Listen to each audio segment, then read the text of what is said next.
Salut les amis, bienvenue dans ma nouvelle vidéo. Alors aujourd'hui c'est un changement de décor. On a un tapis de neige sur l'ensemble de la British Columbia, enfin plus exactement au niveau des Rocheuses canadiennes. Et j'ai décidé de vous montrer un petit peu, de vous faire une petite vidéo sur l'activité de la chasse au Canada. Alors vous allez voir, c'est très différent de ce qu'on peut voir en France, notamment dans la partie Hauts-de-France où je connais très bien. Cependant, j'aimerais faire le contraste un petit peu sur la chasse au Canada. Pourquoi chasser? Pourquoi être autosuffisant? Pourquoi être autonome? Et donc, je vous explique tout ça au travers de ma vidéo. Alors c'est parti, je vous laisse profiter un petit peu des paysages.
Bienvenue à tous pour cette nouvelle vidéo. Alors changement de décor comme je vous le disais tout à l'heure dans l'introduction de la vidéo, et aussi changement de thématique. Alors on reste toujours dans l'esprit nature, dans l'esprit potager, dans l'esprit autosuffisance et autonomie. Cependant on a changé de contexte, on a changé d'endroit également, et donc forcément les manières vont changer pour tendre à l'autonomie.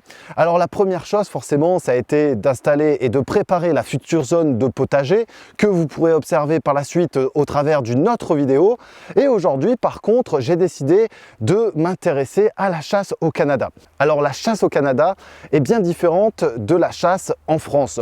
Forcément vu l'immensité des territoires ici, je rappelle que le Canada fait environ entre 18 et 20 fois la France, avec des zones de population qui peuvent parfois être de 0 habitants sur plusieurs dizaines de milliers de kilomètres carrés. Donc ça c'est intéressant. On va retrouver justement une faune et une flore sauvage, et donc là-dessus, on va s'intéresser à ça pour cette petite vidéo.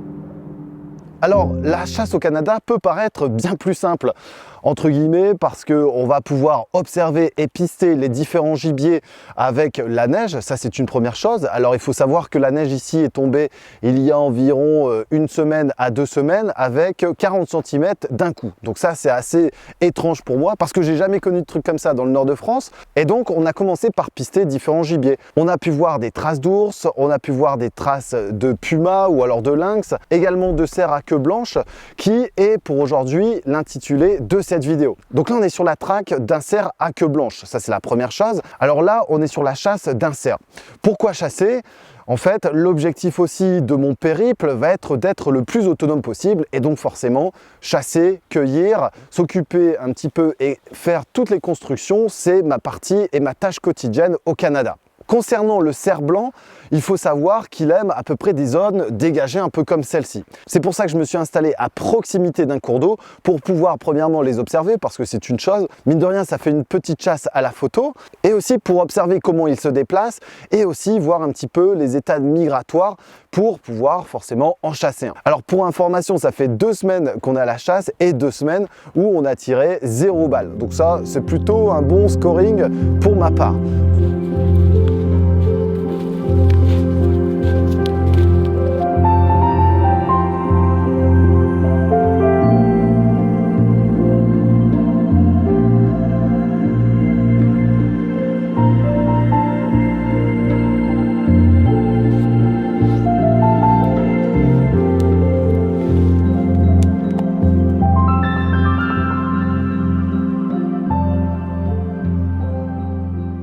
Concernant les différences entre la chasse au Canada et la chasse en France, il y a tout un tas de grosses différences qui me plaît bien plus ici qu'en France. Il faut savoir également que c'est ma première session de chasse, j'ai jamais chassé auparavant et donc l'idée principale c'était d'observer premièrement parce que moi je ne peux pas tirer, je ne suis pas détenteur du permis au Canada, ça c'est une chose, donc je suis là en tant qu'observateur avec l'appareil photo pour immortaliser et pour vous retranscrire un petit peu ce que je ressens. Donc les différences, forcément, on n'a pas tous ces phénomènes de battues où on a un alignement d'une centaine de chasseurs qui, pour un petit lapin qui fait un départ assez rapide, va se retrouver au final, à la fin de cette course, par terre. Ça, c'est une chose. Ce sont des animaux qu'on peut retrouver ici. Alors tout ce qui est faisan, ensuite on va avoir des dindes, des dindonneaux, également des perdrix. Donc tout ça se retrouve ici. Des lapins, j'en ai pas vu un seul. Donc là, ça va être peut-être une future observation. À la limite, pourquoi pas faire une vidéo par la suite pour pouvoir vous expliquer un petit peu toute la faune que je peux retrouver ici. D'ailleurs, si vous avez des petits conseils à me donner, n'hésitez pas à mettre un petit commentaire dans la vidéo et faire un petit pouce bleu pour m'aider à peut-être obtenir un white deer. Ensuite, toujours dans ces différences, forcément, on a l'immensité des territoires, on a les différentes forêts. Alors là, c'est beaucoup de forêts de conifères, donc qui rendent un petit peu complexe les immersions dans les forêts parce que tout est entremêlé, les branches se croisent, s'entrecroisent. Ensuite, on a des forêts très denses avec une densité de population de conifères très dense. Pour information et pour ceux qui ne connaissent pas encore les autres vidéos, je vous explique un petit peu toute la faune et toute la flore sur l'ancienne vidéo, notamment avec les forêts du Canada. Dans la vidéo, vous allez pouvoir observer principalement du pin, vous allez observer du bouleau et également du peuplier, également quelques picéas, enfin bref, toute une partie de conifères sauf le bouleau et le peuplier qui font partie des feuillus.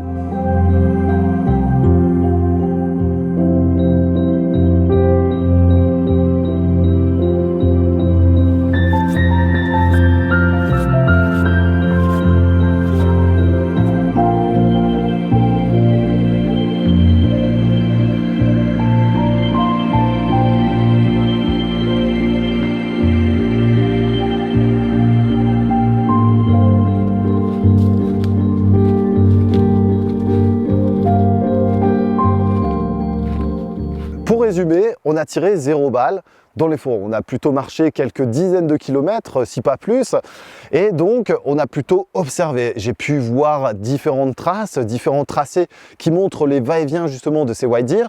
Ils vivent principalement pour les mâles en solo. En revanche, la femelle est plutôt avec les petits. Alors l'objectif va être également d'avoir un mâle qui, lui, est permis d'être chassé. Les femelles et les petits, forcément, ne le sont pas, ce qui me semble le plus logique. N'hésitez pas également à découvrir toutes les photos sur Instagram. Il y a également quelques vidéos sur TikTok et Facebook. Je vous laisse découvrir ça dans les stories ou alors dans les différents posts que je peux mettre. N'hésitez pas à commenter également. Alors une autre grosse différence aussi forcément ça va être au niveau climatique. Je suis arrivé du nord de France pour arriver ici en plein milieu des Rocheuses. Je suis passé quasiment de 10-15 degrés à -15, -20 en ressenti. Donc forcément il a fallu s'adapter. C'est pour ça que j'ai un sous-pantalon, j'ai également un pantalon, des chaussettes adéquates, les bottes adéquates. J'ai au moins 3 ou 4 couches de pull en dessous forcément pour ne pas avoir froid. Même pour faire la vidéo je peux vous dire que ça pique un petit peu.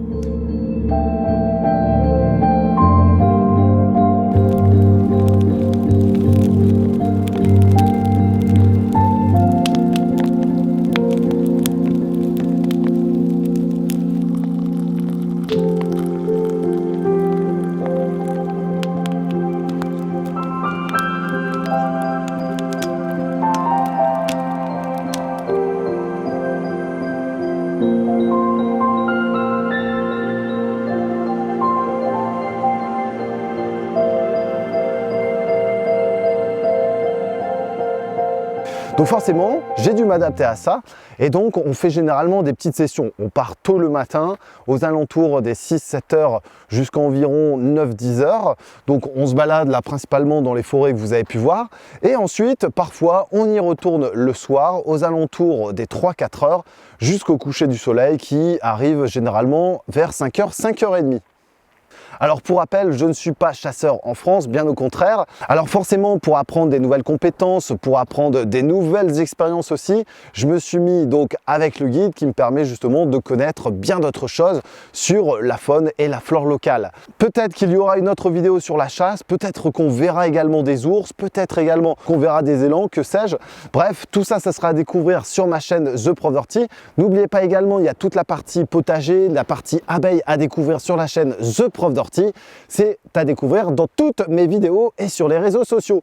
Un petit rappel également, si vous avez des conseils à me donner, n'hésitez pas à mettre un commentaire sur peut-être la manière de m'habiller. Bon, forcément, du rouge comme ça en pleine forêt, c'est peut-être pas l'idéal. Alors, je vous laisse à vos remarques. On se retrouve très vite pour la prochaine vidéo. Salut tout le monde!